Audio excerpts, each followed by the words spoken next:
I loved this film as a kid, so going back to it as an adult brought back so many memories, which I'm so glad for. That being said, it's not a perfect film.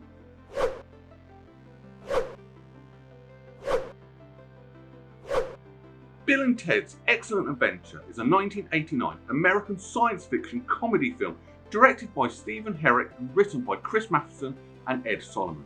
The film stars Keanu Reeves, Alex Winter and George Carlin, and the plot follows slacker friends Bill and Ted who travel through time to assemble historical figures for the high school presentation. When the film was released, it received generally positive reviews and was a success at the box office, grossing $40 million against a $6 million budget.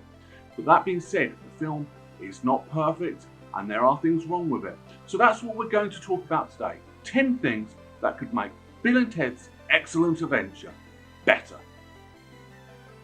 Number 10. Ripping off Doctor Who. Now, as regular viewers of my show are aware, I am a huge fan of, you guessed it, Doctor Who.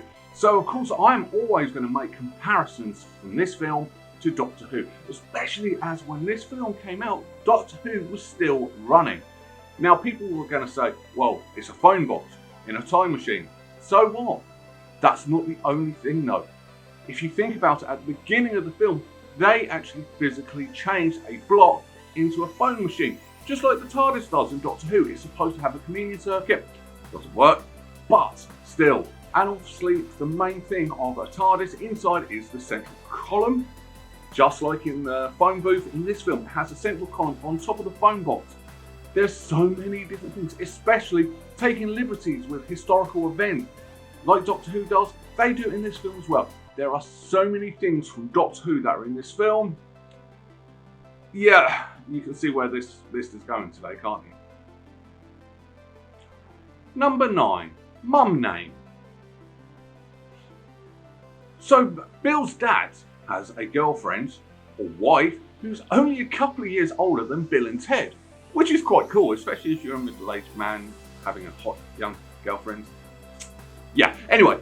But that's not the issue. The fact that she makes this kid, who's only a couple of years younger than her, call her mum.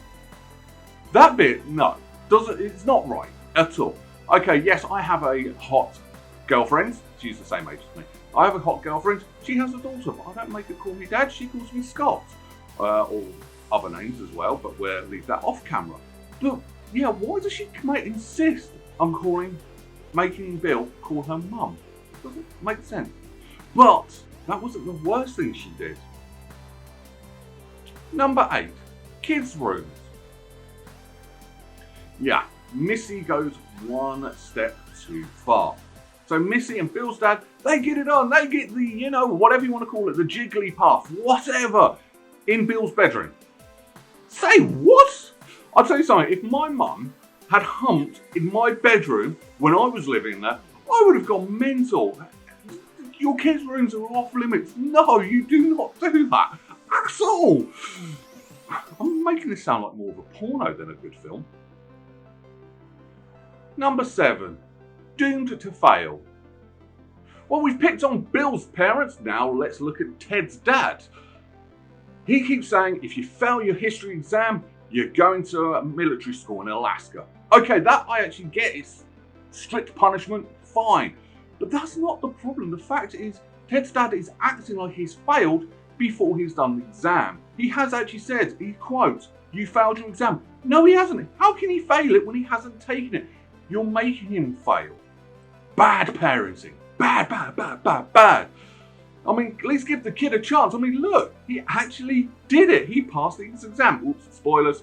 But still, Ted's dad was like saying, you're going to fail, you're going to fail, you're going to fail. No wonder this kid's a slacker. Number 6, burn marks. So yeah, Bill and Ted have these awesome time machines based on phone boxes, which a lot of kids nowadays won't know what phone boxes are. Now, one of the first times you actually get to see it is actually when the future Bill and Ted come and talk to present day Bill and Ted. This film's confusing as it is. And when they leave a burn mark on the concrete outside the Circle K. Yet, the rest of the film, every time the phone box leaves, there's no burn marks. Even on grass, there's no burn marks. It only happens once in the entire film. Yeah, why? Could you not afford it? Well, yeah, it was a cheap film, but still. Number 5, Trading Places. I'm not talking about the awesome Dan Aykroyd and Eddie Murphy film. I'm actually talking about the characters all trading places in the phone box. Now, this is down to bad editing. It's probably the biggest bad editing in the whole film, and it's probably because it was a cheap film. But every time they get in the phone box, they go in the phone box in one order.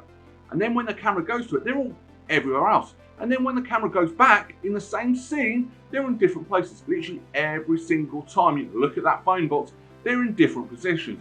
Especially as it's Bill at the back of the phone booth, actually dialing the number, then he's at the front. Yeah, it's very, very inconsistent there. Number 4, Iron Maiden. Now, I'm bringing this one up from when I was a kid. Now I'm an adult, I sort of get this. But as a kid, enjoying this film, the king goes to Bill and Ted and says, put them in the Iron Maiden. And they go, excellent! Okay, why are they so happy? Well, they're thinking about the band Iron Maiden, which is cool. Except the king wasn't. He was talking about a real Iron Maiden.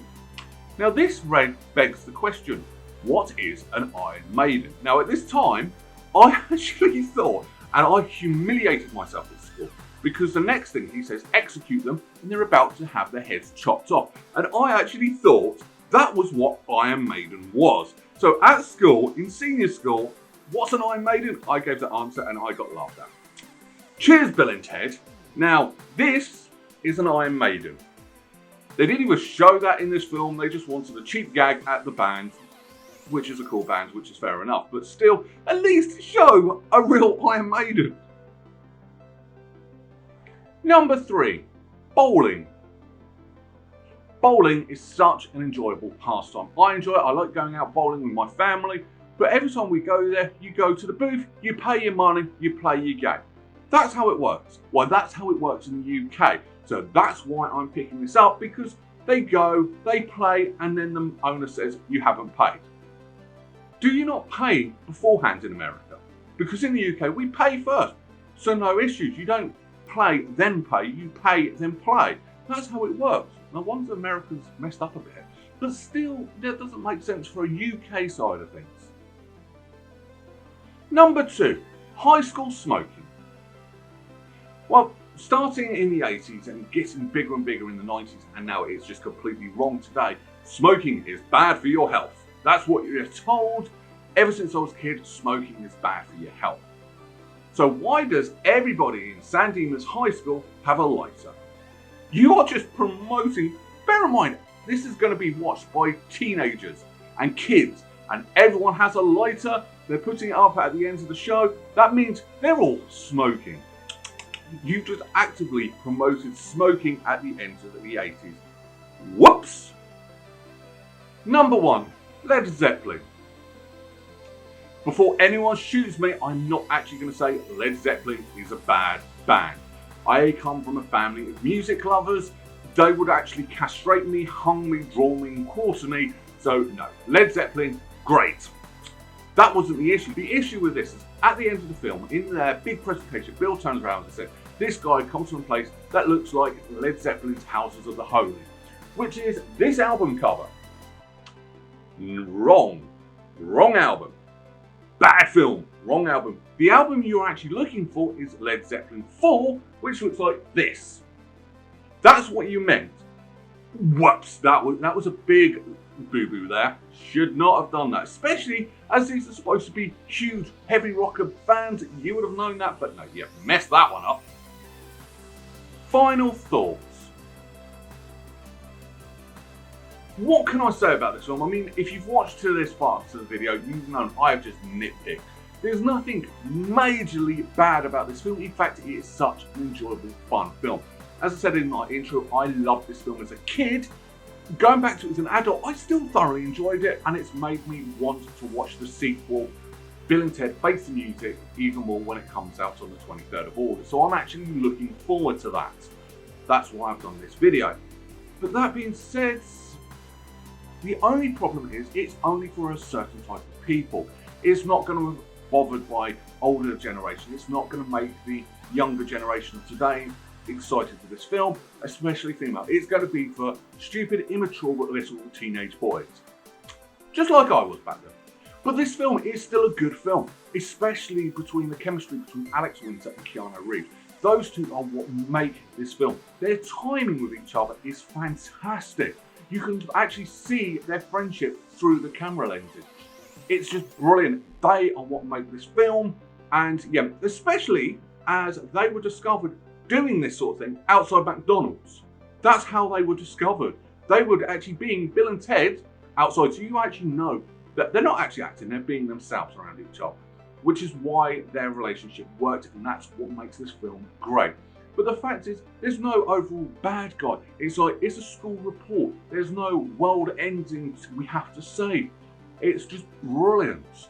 And I like it because of that. It's very toned down. It's one of these films you can just sit down, sit back, enjoy. And sometimes you need that. As I said, the only issue is it's not a film for the entire family. Now, I'm lucky. My girlfriend enjoys this film, but my girlfriend's daughter, no, she didn't really like it. She just thought it was silly, especially with everyone going, excellent! So what am I going to rank this film? Only purely because it's not a full family film, but ultimately I love this film. I'm actually going to give it 9 out of 10 berries. I can't give it a 10. If it was for the entire family, I probably would have given it a 10th, but then it would probably ruin the entire film and would have gone down. See, it's very confusing doing these ratings. I wish I'd known that before I started the series, but hey ho. So that was what I think of this film. What do you think? Write your comments below, and I love reading your comments, so please put your review in the comments below. So what am I going to do next week? Well, this week we had an excellent adventure, but next week we're going to have a bogus journey. That's an easy hint, you should get that one. But if you want to keep in touch with me, I'm on social networking at Berryman81 on both Twitter and Facebook, so just go search me up if you want to get in touch with me. And please don't forget to hit that subscribe button, that like button, and also please share with your friends and get the word out there. And after that, I'll see you next week, but I'm going to leave you with this sincere message. Be excellent to each other. And party on, dudes!